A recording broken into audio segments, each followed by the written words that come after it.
With the recent updates to the General Handbook, the church added more clarity around transgender members. So, what does this actually mean, and where does belonging fit in all of this? My name is Art. Follow, like, and share so I can keep you and your friends up to date on LDS news. First, here's the core clarification. The church teaches that temple ordinances are performed according to a person's biological sex at birth. If an ordinance is done differently, it would need to be corrected with first pregnancy approval. And more broadly, the church continues to teach that gender is an essential part of God's plan, defined as biological sex at birth. But the General Handbook also says something just as important. There are people whose internal sense of gender doesn't align with their biological sex, and the church acknowledges that these experiences are real and complex. And the church does not hold a position as to where these feelings come from. The church also clearly teaches that every person, including those who identify as transgender, is a child of God with divine worth, and they should be treated with sensitivity, kindness, compassion, and Christ-like love. Here's where this becomes personal.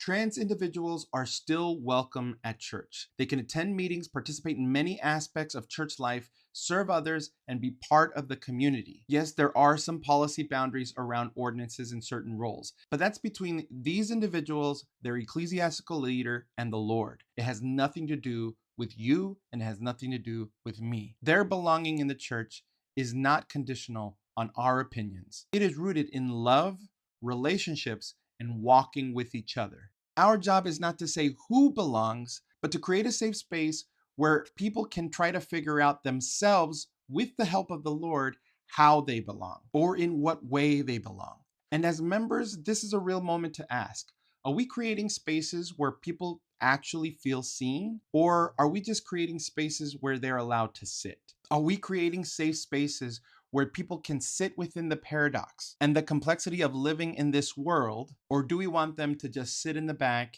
and be quiet? For anyone who identifies as trans and is trying to navigate faith, you're not invisible, you matter, and your story matters. And there is space to walk this journey with Jesus Christ, even when, and especially when, it's extremely complicated. So, this is what I want to hear from you. What does it look like to create a church culture where truth is taught and people still feel like they truly belong? Let us know in the comments below.